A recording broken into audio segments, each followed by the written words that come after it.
We do make sudden stops on occasion. There are animals that roam freely throughout the zoo, like peacocks and ducks as well, even on the safari. So please don't move around for your safety. And also, watch around you on the edges of the wagon here, your heads, your hands, your arms, because nature does sometimes like to brush up against us, but wouldn't be a good safari if it didn't.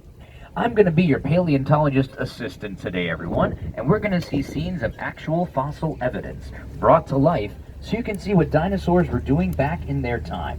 It's important to note that all the dinosaurs you're going to see are not from the same time and place. However, the ones you see interacting in each scene are from the same time and the same place.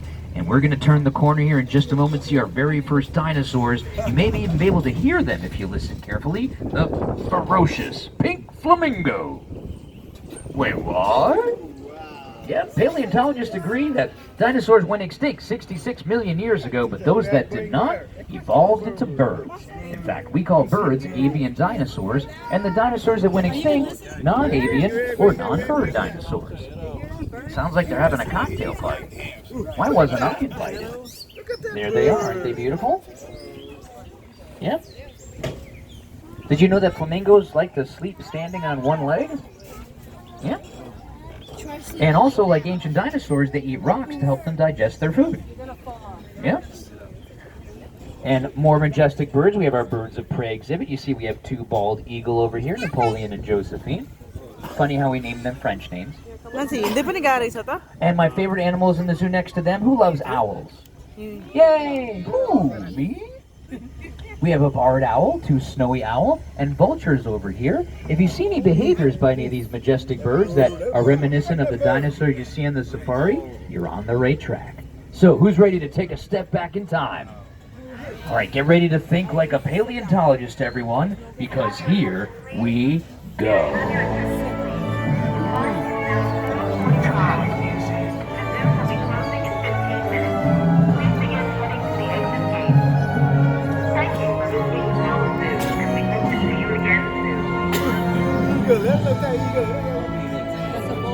Oh, look, there's our vultures.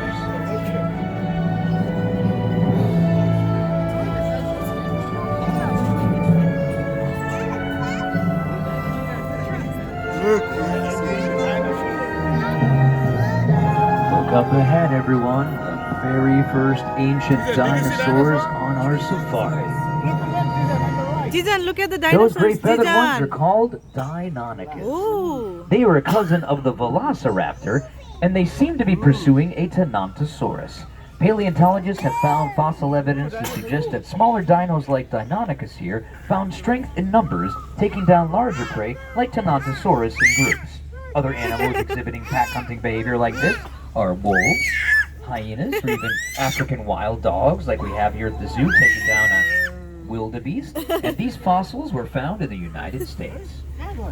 Maybe even in your backyard once upon a time. What are we going to see next? Well, looking up ahead, I see some very sharp carnivorous teeth. That is a Majungasaurus. Look at those choppers. That's a carnivore if ever I saw one. And it is not alone, because across from it is a whole family of Majungasaurus who have found a Rapatosaurus carcass to scavenge. Scientists think that, like the modern-day Komodo dragon, Majungasaurus may have even taken bites out of each other while sharing a carcass. That's a hearty appetite. Although up ahead, good news for the herbivore lovers of the group, because there's a Rapatosaurus I can see who has escaped this family of carnivores.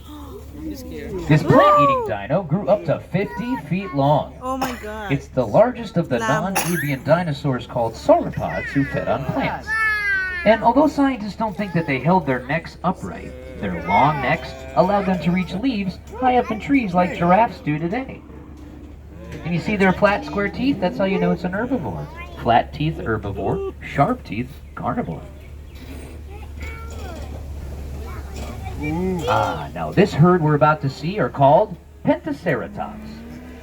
If they seem familiar to some of you, that's because they're a relative of the Triceratops, but they have 5 horns instead of 3. And look, there's a baby! Aw, its horns haven't quite come in just yet. With all these large mouths to feed, they may have to migrate to find fresh food.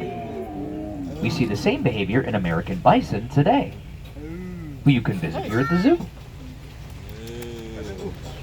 And up ahead, we have more plant-eating sauropods. Over here, underneath this brush saying hello, we have the 30-foot-long Shunosaurus. Across from it, we have the 45-foot-long Dontosaurus.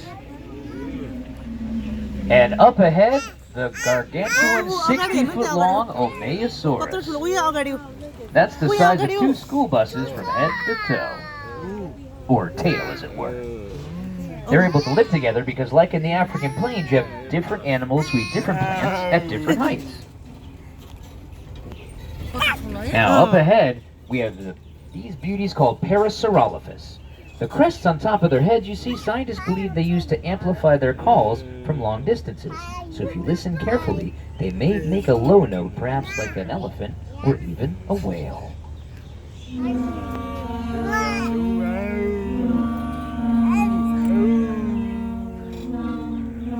They would also call out to each other to scare off danger or even attract a mate. Speaking of attracting a mate, check out the flashy crests on these Cosmoceratops coming up. Now, scientists believe that the crests you see are not horns. They were too brittle for defense, so they're only used